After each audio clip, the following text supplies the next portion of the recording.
இந்த ஸ்வீட் பார்க்கும்போது எத்தனை பேருக்கு சின்ன வயசு ஞாபகம் வருது? ஆமாங்க. இது ஸ்பெஷல் அக்கேஷன்ஸ்லாம் செஞ்சு கொடுப்பாங்க. பசங்களுக்கு சுன்னத் செய்யும்போதும், அதுக்கப்புறம் பொம்பளை பிள்ளைங்க ஏஜ் அட்டெண்ட் பண்ணும்போதும், இந்த ஸ்பெஷல் உளுந்து களி செஞ்சு கொடுப்பாங்க. இதில் நல்லெண்ணெய், நாட்டுக்கோழி முட்டை, நெய்லாம் சேர்த்து ரொம்ப ஸ்பெஷலாக பண்ணுறது ரொம்ப டேஸ்டியாக இருக்கும். இது வாங்க எப்படி நம்ம செய்கிறதுன்னு பார்க்கலாம்.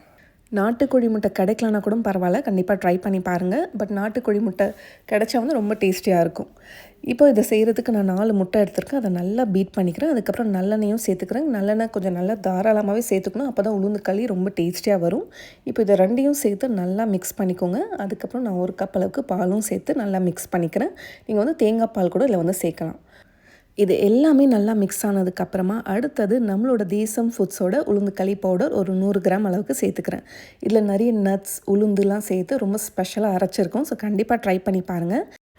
ஆர்டர் பண்ணுறதுக்கு நம்மளோட வெப்சைட் மூலமா நீங்கள் ஆர்டர் பண்ணிக்கலாம், desamfoods.com. அப்படி இல்லைனா எங்களோட வாட்ஸ்அப் நம்பரில் கூட நீங்கள் ஆர்டர் ப்ளேஸ் பண்ணலாம்.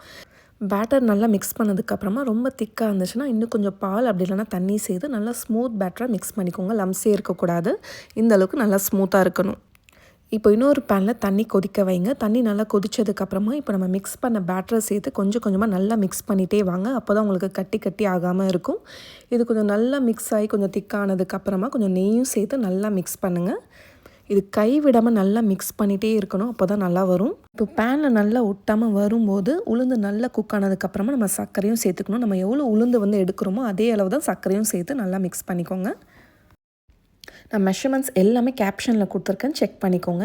இப்போ ஃபைனலாக இன்னும் கொஞ்சம் நெய் சேர்த்து நல்லா மிக்ஸ் பண்ணிக்கோங்க. பேனில் நல்லா ஒட்டாமல் வரும். இந்த மாதிரி நல்லா ஸ்மூத்தாக வரும்போது கேஸ் ஆஃப் பண்ணிடுங்க. அவ்வளோதான். இப்போ நம்மளோட ரொம்ப டேஸ்டியான உளுந்து களி ரெடி ஆயிடுச்சு. இது வந்து ஹெல்த்தியர் ஆப்ஷனுக்கு நீங்கள் வந்து நாட்டு சக்கரை கூட யூஸ் பண்ணலாம். பட் நாங்கள் வந்து வீட்டில் செய்கிறது வந்து இந்த மெத்தடில் தான். ரொம்ப டேஸ்டியாக இருக்கும். நீங்களும் ட்ரை பண்ணி பாருங்கள். இந்த ரெசிபி உங்களுக்கு பிடிச்சிருந்தா உங்களோட ஃப்ரெண்ட்ஸ் அண்ட் ஃபேமிலிக்கும் ஷேர் பண்ணுங்கள். மறக்காமல் தேசம் ஃபுட்ஸில் ஷாப்பிங் பண்ண மறந்துடாதீங்க.